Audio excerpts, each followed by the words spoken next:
1장 3절 한 절만 같이 보시겠습니다. 에베소서 1장 3절 같이 읽겠습니다. 찬송하리로다 하나님 곧 우리 주 예수 그리스도의 아버지께서 그리스도 안에서 하늘에 속한 모든 신령한 복을 우리에게 주시되. 아멘. 할렐루야. 세계에 종교가 몇 개나 있는지를 한번 조사를 해보니까요 1만 900개의 종교가 있다고 합니다.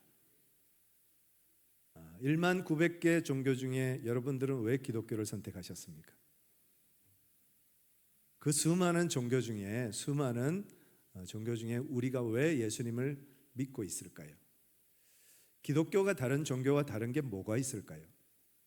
딱 한 가지 이야기하라 그러면 종교의 창시자와 인격적으로 연합되는 것을 가르치는 종교는 기독교밖에 없습니다. 불자들에게 부처님과 하나 되세요 하고 가르치는 그런 곳이 있을까요? 또 유교 신봉자들에게 공자님과 하나 되세요, 공자님과 연합하세요 그렇게 가르치는 데가 있을까요?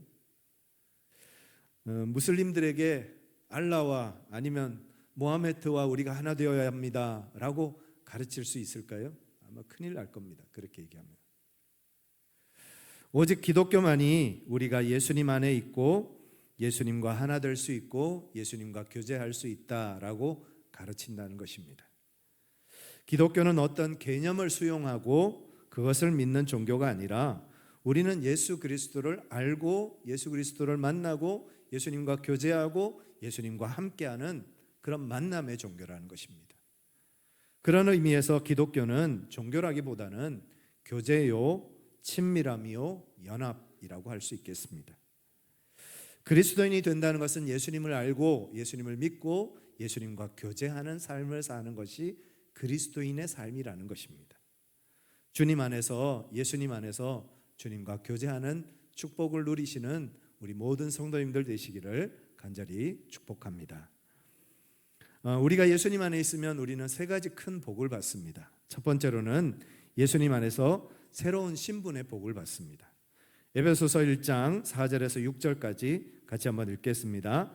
곧 창세전에 그리스도 안에서 우리를 택하사 우리로 사랑 안에서 그 앞에 거룩하고 흠이 없게 하시려고 그 기쁘신 뜻대로 우리를 예정하사 예수 그리스도로 말미암아 자기의 아들들이 되게 하셨으니 이는 그가 사랑하시는 자 안에서 우리에게 거저 주시는 바 그의 은혜의 영광을 찬송하게 하려는 것이라. 이전에 우리는 마귀의 종이었습니다. 죄의 종으로 살았습니다. 그래서 우리는 허물과 죄로 죽었었고 세상 풍조를 따랐으며 공중 권세 잡은 마귀를 쫓아 사랑하는 그런 불순종의 아들로 살았습니다. 육체의 욕심을 따라 지냈고 육체와 마음이 원하는 대로 살았으며 그래서 하나님의 진노를 불러오는 본질상 진노의 자녀로 살았던 것이 예수 그리스도를 믿기 전에 우리의 모습이었다는 겁니다. 그런데 예수님을 믿음으로 예수님께서 우리를 위해 십자가 져 주심으로 인해서 우리의 죄가 다 사함을 받았습니다. 예수님께서 부활하심으로 우리가 사망에서 건짐을 받아 구원과 영생과 영원한 축복에 영원한 천국에 대한 약속을 얻게 되었습니다. 그래서 우리는 하나님의 자녀가 되었고 하나님의 축복의 백성이 되었습니다. 과거 조선시대에 노예였던 사람이 양반되는 일은 종종 있었죠. 그러나 아무리 신분 상승을 해도 노예가 왕이 되거나 왕의 아들이 될 수는 없습니다. 마치 그와 같이 우리는 죄 가운데 마귀의 종으로 살았던 그런 자들이었는데 하나님께서 우리를 사랑하셔서 하나님의 자녀 삼아주시고 예수님 안에 우리가 있음으로 인해서 우리가 죄의 종이 아닌 죄의 노예가 아닌 하나님의 자녀, 그 온 우주 만물의 창조자이시고 온 우주 만물을 다스리시는 하나님의 백성으로 거듭나게 되었다는 것입니다. 이런 놀라운 신분의 변화가 저와 여러분들에게 있어진 것이 예수 안에서 이루어진 놀라운 복이라는 것입니다. 두 번째, 예수 안에서 우리가 누리는 복은 새로운 생명의 복을 누립니다. 로마서 6장 4절 같이 한번 읽겠습니다. 그러므로 우리가 그의 죽으심과 합하여 세례를 받음으로 그와 함께 장사되었나니 이는 아버지의 영광으로 말미암아 그리스도를 죽은 자 가운데서 살리심과 같이 우리로 또한 새 생명 가운데서 행하게 하려 함이라. 세례식은 장례식입니다. 어떤 의미에서 장례식이냐? 옛 자가 죽는 시간입니다.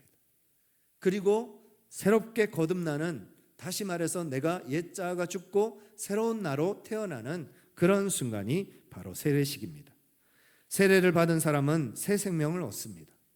이전에 육체의 생명으로 살던 우리가 아닌 예수님의 생명으로, 하나님의 생명으로 거듭나 그 생명을 소유하고 그 생명을 가지고 살아가는 삶이 되는 것입니다. 예수님의 십자가 위에서 내가 죽고 예수님의 부활과 함께 다시 살아나는 축복의 시간, 은혜의 시간을 우리는 예수님 안에서 경험하게 됩니다. 그래서 사도 바울은 갈라디아서 2장 20절에서 이렇게 고백합니다. 같이 한번 읽겠습니다. 내가 그리스도와 함께 십자가에 못 박혔나니 그런즉 이제는 내가 산 것이 아니요 오직 내 안에 그리스도께서 사시는 것이라.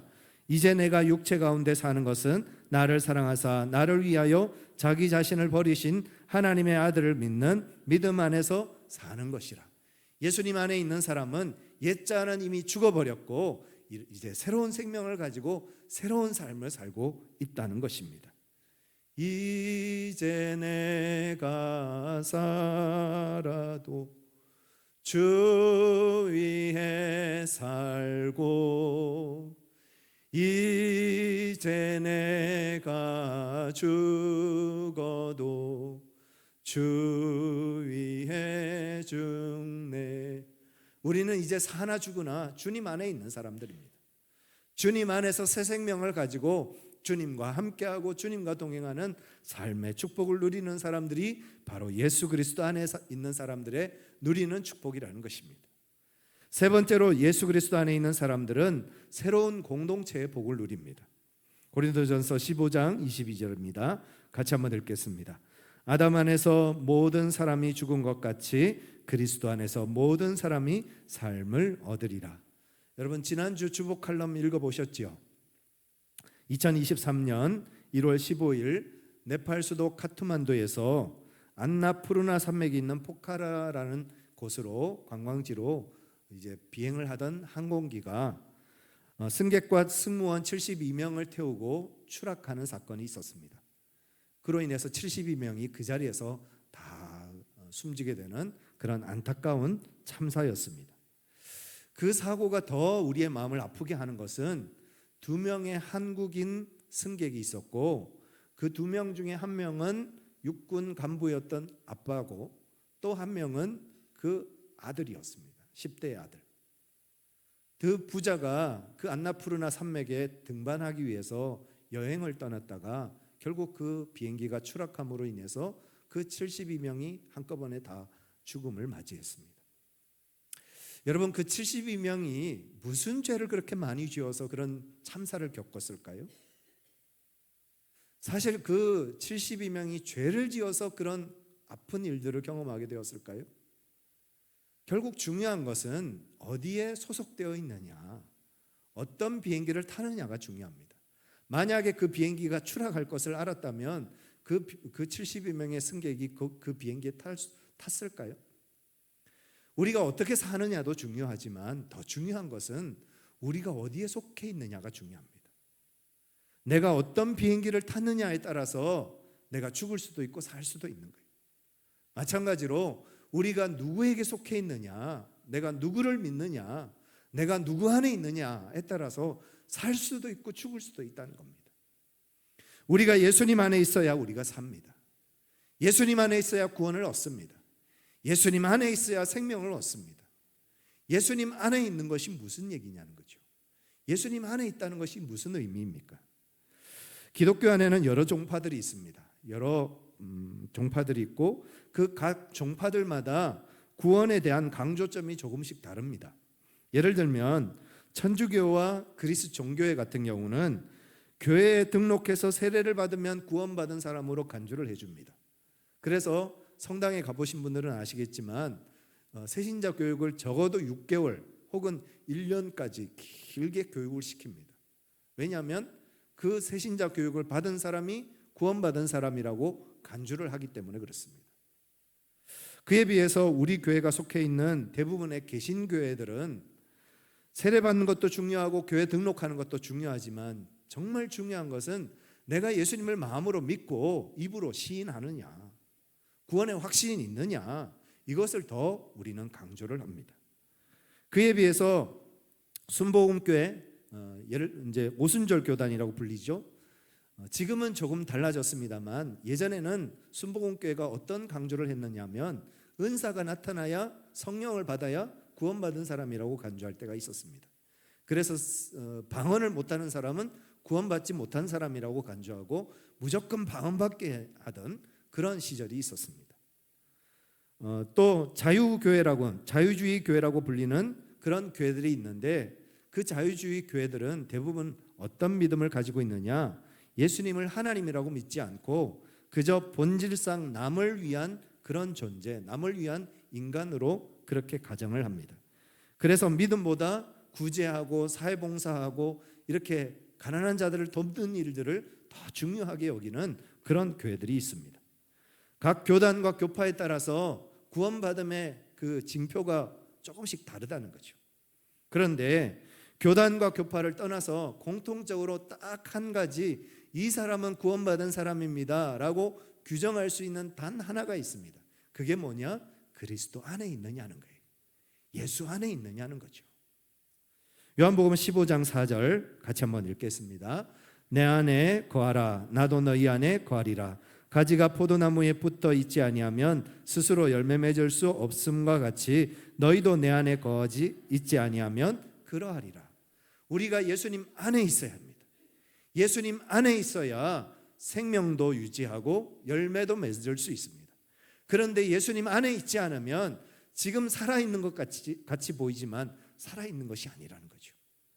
예수님 안에 있어야 행복이 있고, 예수님 안에 있어야 은혜가 있고, 예수님 안에 있어야 생명이 있고, 예수님 안에 있어야 구원이 있고, 예수님 안에 있어야 천국을 소유하는 하나님의 백성이 되는 것입니다. 그럼 내가 예수님 안에 있는지 아니면 예수님 밖에 있는지 어떻게 하면 알 수 있을까요? 여러분은 예수님 안에 계십니까? 예수님 밖에 계십니까?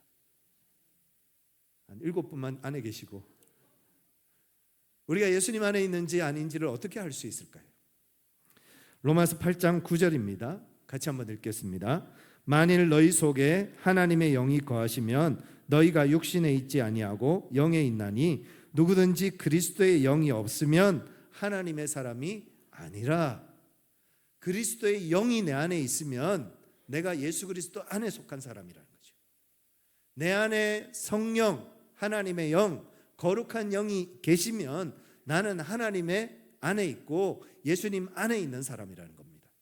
그러면 내 안에 성령님이 계시는 것은 또 어떻게 알 수 있을까요? 요한일서 2장 5절입니다. 같이 읽겠습니다. 누구든지 그의 말씀을 지키는 자는 하나님의 사랑이 참으로 그 속에서 온전하게 되었나니 이로써 우리가 그의 안에 있는 줄을 아노라. 우리가 하나님의 말씀을 지키는 것을 보면 우리 안에 성령님이 계시는 것을 알게 되고, 성령님이 내 안에 계시는 것을 알 때 우리가 예수 안에 있는 것을 알게 된다는 겁니다. 여러분, 하나님의 말씀을 지키고 계시죠? 하나님의 말씀대로 살려고 노력하고 계시죠? 물론 넘어질 때도 있고 실수할 때도 있고 제대로 살지 못할 때도 있습니다. 그러나 그럼에도 불구하고 우리가 하나님의 말씀을 지키려고 하고 하나님의 말씀대로 살려고 하고 때로는 넘어졌을지라도 쓰러졌을지라도 다시 일어나서 다시 하나님의 말씀대로 살려고 하는 이유가 뭘까요? 내 속에 성령님이 계시기 때문입니다. 내 속에 성령님이 계시지 않으면 하나님의 말씀에 대해서 관심도 없고요, 하나님의 말씀을 지킬 생각도 하지 않습니다. 내 속에 성령님이 계시기 때문에 하나님의 말씀대로 살고 싶고 그 하나님의 말씀을 지키는 삶을 살고 싶어지는 겁니다. 여러분 안에 있는 성령님을 기뻐하시기를 바랍니다. 두 번째로 요한일서 2장 23절 말씀도 같이 읽겠습니다. 아들을 부인하는 자에게는 또한 아버지가 없으되 아들을 시인하는 자에게는 아버지도 있느니라. 아들을 시인하는가를 보면 그 사람 속에 성령이 계신지 안 계신지를 알 수 있다는 겁니다. 아들, 다시 말해서 예수 그리스도를 하나님의 아들로 고백하는 겁니다. 예수님은 기독교의 창시자, 위대한 스승님, 뛰어난 분, 그 정도로 믿는 것이 아니라 예수님은 하나님의 아들이십니다. 예수님은 하나님의 아들이십니다. 이 사실을 마음으로 믿고 입으로 고백할 수 있는 것은 우리 안에 누가 계시니까요? 성령이 계셔야만 가능한 일이라는 거예요. 지나가는 사람에게 예수님을 믿습니까? 하고 물으면 예수는 무슨 예수? 내 주먹을 믿으세요. 나를 믿으세요. 그럴 겁니다. 우리가 예수님을 믿는다는 것은 거저되는 게 아닙니다. 그냥 어쩌다가 되는 것이 아니라 내 속에 성령님께서 계심으로 인해서 내가 예수님을 믿습니다. 예수님은 하나님의 아들이십니다. 라고 고백할 수 있다는 것입니다. 고린도전서 12장 3절 같이 한번 읽겠습니다. 그러므로 내가 너희에게 알리노니 하나님의 영으로 말하는 자는 누구든지 예수를 저주할 자라 하지 아니하고 또 성령으로 아니하고는 누구든지 예수를 주시라 할 수 없느니라. 성령이 아니면 결코 예수님을 주라고 고백할 수 없다는 것입니다. 예수님은 우리의 주님이십니다. 아멘이시죠? 예수님은 우리의 주님이십니다. 예수님은 우리의 주님이십니다. 이 사실을 우리가 믿음으로 고백하고 시인할 수 있는 저와 여러분들 되시기를 간절히 축원합니다. 그렇게 예수님을 주님으로 고백할 수 있다는 것은 내 속에 성령님이 계시다는 증거입니다. 그 다음 요한일서 3장 24절 같이 읽겠습니다. 그의 계명을 지키는 자는 주 안에 거하고 주는 그 안에 거하시나니 우리에게 주신 성령으로 말미암아 그가 우리 안에 거하시는 줄을 우리가 아느니라. 주님의 계명을 왜 지킬까요? 성령이 내 안에 계시니까. 왜 이렇게 예배 주일마다 나와서 예배 드릴까요? 성령이 내 안에 계시니까. 왜 우리가 하나님을 찬양합니까? 성령이 내 안에 계시니까. 왜 우리가 하나님 앞에 기도합니까? 성령이 내 안에 계시기 때문에 그렇게 기도한다는 겁니다. 여러분 안에 성령이 계심을 믿으시기를 바랍니다. 우리 안에 있는 성령님을 우리가 믿어드릴 때 성령님께서 내 안에서 역사하시고 나를 통해서 일하시는 은혜를 허락해 주시는 겁니다. 요한일서 4장 12절 또 같이 한번 읽겠습니다. 어느 때나 하나님을 본 사람이 없으되 만일 우리가 서로 사랑하면 하나님이 우리 안에 거하시고 그의 사랑이 우리 안에 온전히 이루어지느니라. 그의 성령을 우리에게 주심으로 우리가 그 안에 거하고 그가 우리 안에 거하시는 줄을 아느니라. 우리가 교회 공동체 안에 속해 있지만 사실 어떻게 보면 다 남남 아닙니까? 잘 몰라요, 서로에 대해서. 그런데도 어떻게 이렇게 공동체를 이루고 서로 사랑하고 서로 격려하면서 서로 중보기도 해주고 이렇게 함께 공동체를 이룰 수 있을까요? 우리 안에 성령이 계시다는 증거입니다. 우리 안에 성령이 계시지 않는데 왜 내가 남을 위해서 헌신합니까? 왜 내가 남을 위해서 설거지를 합니까? 왜 내가 남을 위해서 주방 봉사를 합니까? 왜 내가 남을 위해서 전도를 합니까? 전도하다가 싫은 소리도 듣고 욕도 먹고 별의별 이야기를 다 듣잖아요. 그런데도 왜 나가서 전도를 할까요? 주님이 내 안에 계시니까. 성령이 내 안에 계셔서 그래서 그 성령님의 주시는 사랑과 열정으로 하나님의 일을 하고 하나님의 사랑을 전하고 주님의 몸된 교회를 섬기고 성도를 사랑하는 것이라는 거죠. 여러분 안에 성령 계심을 믿으시기를 바랍니다. 요한일서 4장 16절입니다. 같이 읽겠습니다. 하나님이 우리를 사랑하시는 사랑을 우리가 알고 믿었노니 하나님은 사랑이시라.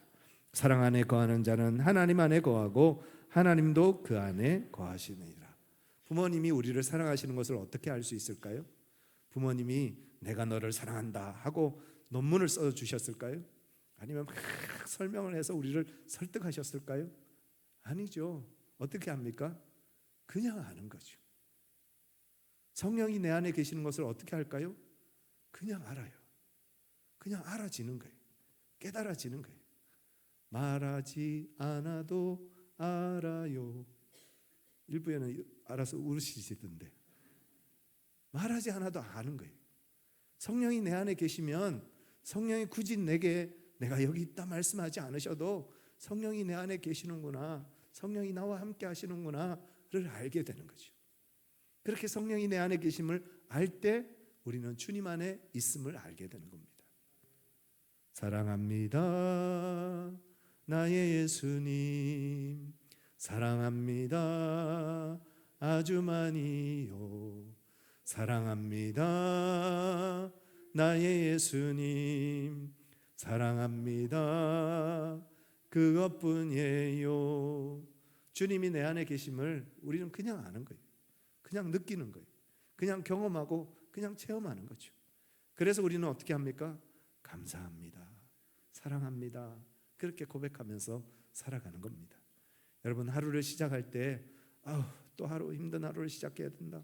또 고통스러운 하루, 또 직장에 나가서 얼마나 싸울까, 또 직장에서 얼마나 전쟁터 같은 삶을 살까, 그런 마음으로 하루를 시작하지 마시고요. 하루를 시작할 때 사랑합니다 예수님, 사랑합니다 하나님, 나 사랑해 주시는 건 너무 감사합니다. 그런 마음으로 우리가 하루를 산다면 그 하루가 어떤 하루가 될까요? 이번 한 주간 주님의 사랑을 마음껏 누리고 그 사랑에 감사하고 감격하면서 살아가는 우리 모두가 되시기를 간절히 축복합니다. 요한복음 14장 23절 마지막으로 읽겠습니다. 예수께서 대답하여 이르시되 사람이 나를 사랑하면 내 말을 지키리니 내 아버지께서 그를 사랑하실 것이요 우리가 그에게 가서 거처를 그와 함께 하리라. 성령님이 우리와 함께 하셔서 우리와 동행하시고 우리와 함께 하실 뿐만 아니라 지금도 우리와 함께 하실 뿐만 아니라 영원토록 우리와 함께 하시겠다 약속해 주십니다. 미국의 유명한 프로골프 선수였던 폴 에이징거라는 사람이 있습니다. 1993년 PGA 챔피언스 리그에서 우승 트로피를 들어 올리는데 순간 오른쪽 어깨에서 극심한 통증이 느껴지더랍니다. 그래서 병원에 가봤더니 조직 검사를 했더니 결과 어깨 임파선 암입니다 하고 선고를 받습니다. 인생 최고의 순간이 인생 최악의 순간이 되는 그런 시간이었습니다. 의사는 완치 판정될 수 없습니다. 완치될 가능성이 없습니다 하고 사형 선고를 내렸지만 그럼에도 불구하고 이 에이징거는 그 두려움과 절망 속에서도 포기하지 않고 항암 치료를 이제 받기 시작합니다. 그리고 이 에이징거는 특별히 기도의 사람이었습니다. 그 고통 속에서도 하나님 앞에 기도하기 시작합니다. 물론 두려움과 절망이 없는 것은 아닙니다. 여전히 두렵고 여전히 무섭고 여전히 고통스러웠습니다. 그럼에도 불구하고 하나님 앞에 계속해서 기도합니다. 그런데 어느 날 하나님이 나와 함께 하신다라는 마음이 그냥 갑자기 찾아오더랍니다. 이유는 모르겠는데 하나님이 나와 함께 하신다라는 마음이 그 마음속에 가득 채워지면서 그 순간 하나님을 마음껏 찬양하고 하나님을 예배하는 그런 순간을 가집니다. 그리고 그 고통스러운 항암 치료의 과정을 은혜 가운데 잘 지나가고 결국은 암을 이겨냅니다. 나중에 인터뷰에서 이렇게 고백을 했습니다. 무슨 일이 날 것인지 하나님께서 말씀해 주신 것도 아닙니다. 암이 다 없어질 것이라고 그렇게 가르쳐 주신 것도 아니었습니다. 다만 무슨 일이 일어나더라도 하나님께서 나를 사랑으로 돌봐주실 것이라는 사실을 뼈저리게 느낄 수 있었습니다. 암 진단을 받은 지 2년이 지난 지금 제 몸엔 암세포가 하나도 남아있지 않습니다. 우리가 알아야 할 것은 살다가 힘든 일이 닥쳤을 때 무슨 일이 생기더라도 하나님은 항상 나와 함께 하실 것이라는 것을 믿는 것입니다. 그리고 그 사실을 다른 사람들에게 전하는 것입니다. 결국 그는 암 진단을 받고 난 이후 투병을 거치고 6년 5개월 만에 다시 PGA 우승 트로피를 들어 올리게 되었고 통산 12승이라는 과업을 달성하게 되었다고 합니다. 여러분, 하나님을 아버지라고 부르실 수 있으시겠습니까? 예수님을 나의 주 하나님의 아들이라고 믿으십니까? 성령님이 여러분 가운데 계심을 믿으십니까? 그렇다면 이미 여러분은 하나님의 자녀입니다. 여기 있는 이 성경책이 그냥 책이 아니라 하나님의 말씀이라고 믿으십니까? 이 성경책을 쓴 것이 그냥 사람이 쓴 것이 아니라 하나님이 쓰셨다라는 것을 여러분 확신하십니까? 그렇다면 여러분은 이미 예수 그리스도 안에 계신 사람입니다. 그런데 만약 아직도 그 사실이 믿어지지 않고 그 사실을 시인할 수 없으시다면 낙심하지 마시기 바랍니다. 포기하지 마시기 바랍니다. 로마서 10장 17절입니다. 같이 한번 읽겠습니다. 그러므로 믿음은 들음에서 나며 들음은 그리스도의 말씀으로 말미암았느니라. 아직도 기회는 있습니다. 믿음은 들음에서 납니다. 하나님의 말씀을 부지런히 읽고 또 하나님의 말씀을 부지런히 묵상하고 또 하나님의 말씀을 부지런히 배우다 보면 어느 순간 나도 모르게 성령님께서 내 안에 들어와 계셔서 나로 하여금 예수님을 믿게 하시고 하나님을 아버지라고 부르게 하시고 그래서 거듭난 하나님의 자녀가 되게 하실 것입니다. 우리 바이블 스쿨 또 개강을 준비하고 있습니다. 아직 결단하지 못하신 분들은 이번 기회에 꼭 신청하셔서 우리 말씀을 공부하시고 하나님을 또 배우는 예수님을 배우는 그런 시간이 되시기를 간절히 축복합니다. 여러분 들어야 합니다. 말씀을 공부해야 합니다. 말씀을 배워야 주님을 만나고 주님이 내 안에 들어오셔서 하나님의 자녀 되어지는 놀라운 은혜와 축복을 누리는 삶을 살 수 있습니다. 결단하시고 믿음으로 함께 하시는 우리 성도님들 되시기를 간절히 축원합니다. 우리 같이 한번 기도하시겠습니다. 이 시간 기도하실 때 매일매일의 삶 속에서 예수님 안에 거하는 삶이 되게 하시고 예수님과 동행하는 그래서 기쁨과 감사가 은혜가 넘치는 축복의 삶을 살아가는 나의 삶, 우리의 삶이 되게 하여 주옵소서. 우리 같이 한번 기도하시겠습니다. 사랑과 은혜가 충만하신 아버지 하나님, 오늘도 주님의 말씀 앞에 주님의 은혜 가운데 우리가 서게 하심을 감사합니다. 예수님 안에 있게 하여 주시고 예수님과 동행하게 하여 주시고 예수님과 함께하는 삶을 살아가는 우리의 삶이 될 수 있도록 주님 역사하여 주옵소서. 성령이 내 안에 들어오셔서 나로 하여금 예수 그리스도를 구주로 믿게 하시고 하나님을 아버지라 부를 수 있는 은혜 허락하여 주심을 감사합니다. 그 믿음을 가지고 주님과 동행하는 삶을 살고 주님과 함께하는 삶을 살아가는 우리 모두가 되게 주님 인도하여 주옵소서. 아직도 주님 마음속에 주님을 모시지 못한 그런 영혼들이 있다면 하나님 그 마음 가운데 찾아가 주셔서 예수 그리스도를 나의 구주 나의 하나님으로 고백하는 역사가 있게 하여 주시고 하나님을 믿고 따라 걸어가는 은혜의 삶, 축복의 삶을 살아가는 우리 귀한 성도들 다 되게 하여 주옵소서.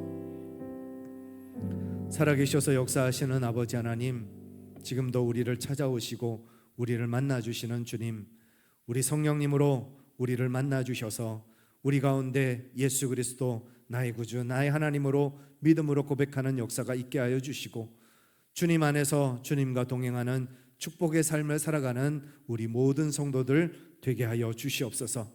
아직도 주님 안에 누리는 기쁨을 맛보지 못한 성도들이 있다면 주님께서 함께 하여 주셔서 그 마음속에 찾아가 주시고 예수님은 나의 구주 나의 하나님이십니다.